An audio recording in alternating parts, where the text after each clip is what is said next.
Hello, friends. Welcome to Level Up with Debbie Neal. I am your host. There is nowhere I would rather be than right here, right now with you. This podcast is all about leveling up in all aspects of our lives. Thank you for being here. I am so grateful. I'm excited to be on this journey with you. Together, we are leveling up. You ready?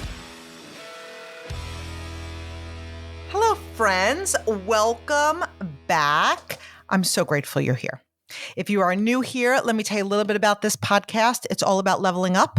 It's about leveling up in your mindset, in your leadership, in your results, and most of all, in your life. And every single week, we come together to grow, evolve, and stretch. Because here's the thing about success. It isn't about staying the same. No, it's about becoming. And so what we're going to talk about today, I believe, is a really big game changer. In your business, your leadership, and in your life, it's about building a culture of accountability and ownership. You know, ownership is so freeing. Accountability is so freeing. So why does accountability and ownership matter? Like, let's really be honest. Most of us start a business with these really high hopes. We're excited. We're dreaming big. We imagine the lifestyle, the impact, the freedom. We come to the table with something unique. And every single one of us, we have gifts, we have skills, we have strengths. But here's the truth. We do not all come to the table with the same level of accountability and ownership. Accountability is not about blame. It's not about fault. Accountability is about responsibility. It's about taking full ownership of your actions, your results, and your choices. Ownership goes hand in hand with accountability. So when you think about ownership, this is what ownership is like. This is my business. My results are my responsibility. My growth is in my hands. My team, my culture, my future, I own it. Now, with that said, let's remove the ego because I am because we are. So I have an incredible team and it's not all me. And also, I follow Jesus. I am because he's given me the strength and the foundation to build.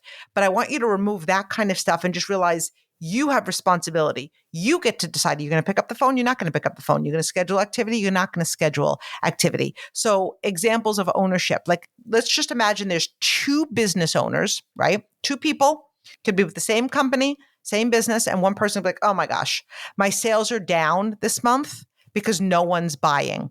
You know what that does? That gives away your power. Where the other one can say, my sales are down this month, which means I need to make more calls, sharpen my presentation, grow a bigger vision, and follow up more consistently. That's ownership. One gives away control. The other one takes control. When you build a culture of accountability and ownership, you build a culture where people rise. And that's the goal, is that we rise by lifting others. You build a culture where excuses shrink, where results multiply, and it all starts with you. So what happens when you don't have accountability?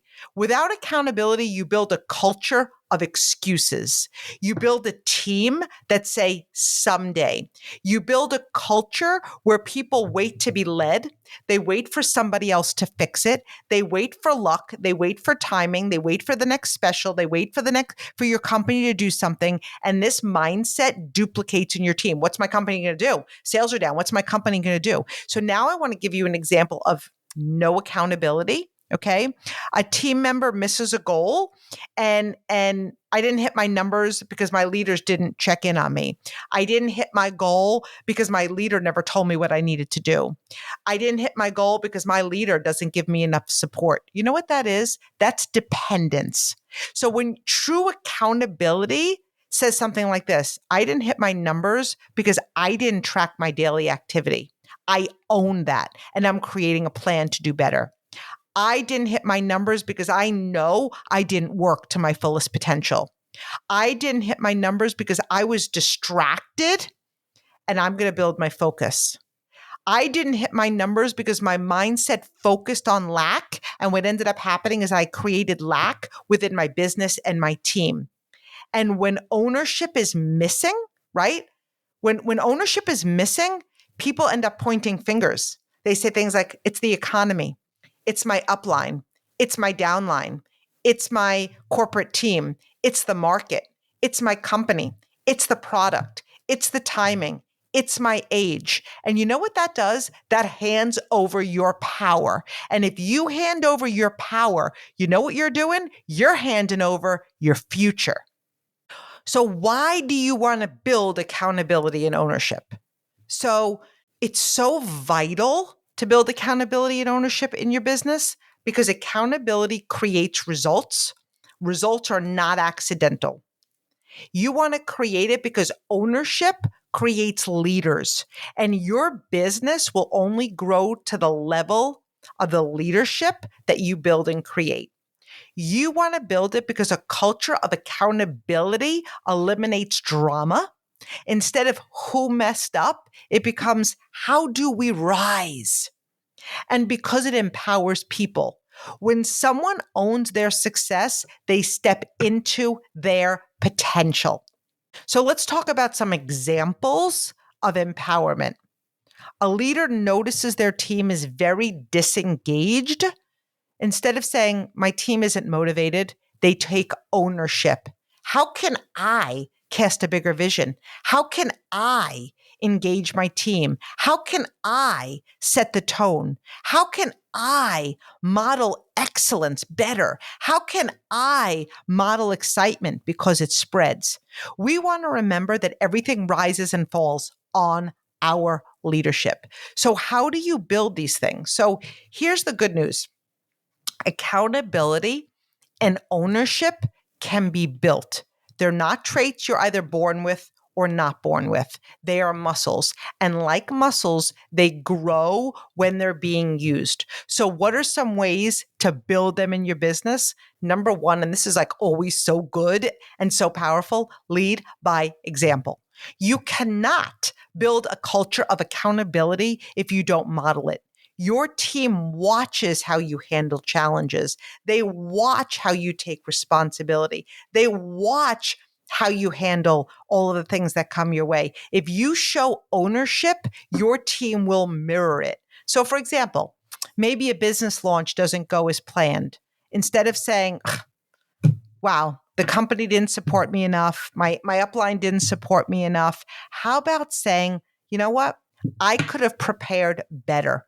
I could have prepared my team better. I could have created more energy. I could have been more productive. I'm going to do better, especially now because I know better. Number two, set clear expectations. Ambiguity kills accountability. People can't take ownership of what they don't understand. So be crystal clear. What are the goals? What are your team standards? What does excellent look like? So instead of saying, do your best, just do your best. How about putting out a goal to your team? So is it 20 new presentations? Is it this amount of sales? Is it this amount of new enrollments? And then tracking them together daily. Number three, celebrate ownership. Catch people in the act of ownership, right? And acknowledge it, recognize it. So what you recognize, you duplicate. So example, if a team member says, you know what, I didn't recruit this month because I just wasn't consistent. Okay. Acknowledge them for taking ownership and responsibility and help them create a plan. Number four, create a safe space for responsibility. Accountability is not punishment. It's empowerment. Make it safe for people to say, you know what? I dropped the ball and here's how I'm going to fix it. That's leadership, right? So for example, if a leader shares, I missed my goal last quarter. I didn't prioritize my time, but I'm done. I'm kind of done of my own nonsense and I'm changing things to move forward. And then ask powerful questions instead of like, why didn't this work? Ask, what can you do differently next time? Instead of who's to blame, ask yourself, what did you learn? Number six, teach the difference between ownership and excuses. Every time someone blames external circumstances, gently but firmly redirect them. What part of this can you own? What's within your control? When an event doesn't go as planned, look in the mirror. How can you change the result? Maybe it was the way you invited. Maybe it was the value that you put on it. Maybe it was the preparation. Maybe it's the heart you put into it. Okay.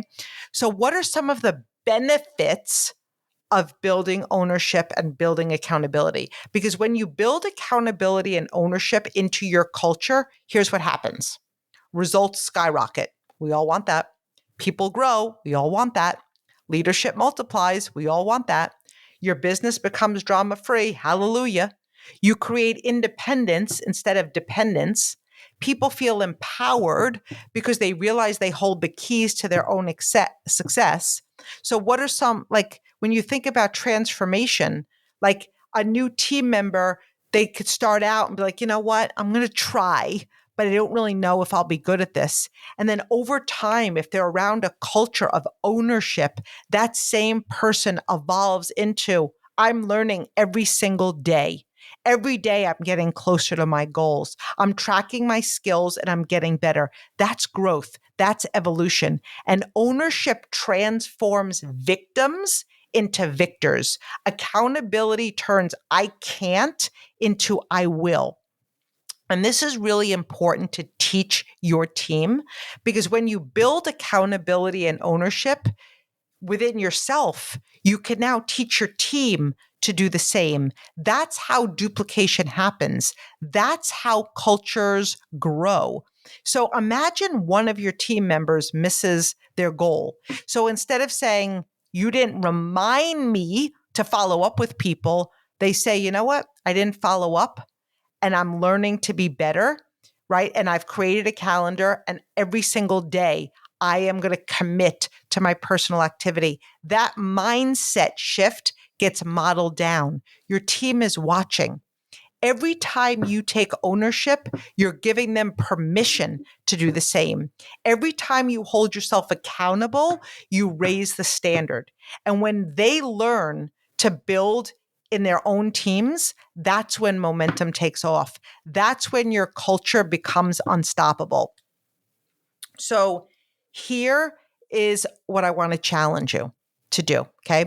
I really want you to think about this today.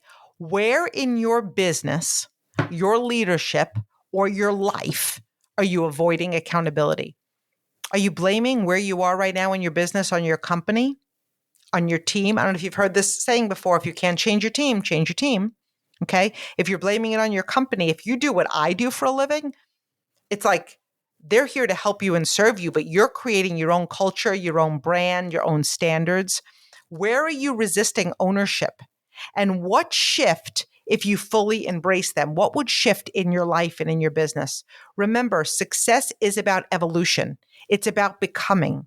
And accountability and ownership are not optional if you want to build something extraordinary. They're the foundation. They are the culture. They are the difference between hoping and achieving. When you build accountability and ownership, you build leaders, you build growth, you build a legacy. And friends, this is your time right now to level up. So I am wishing you the most empowering week. Thank you for being here. I love you and I appreciate you.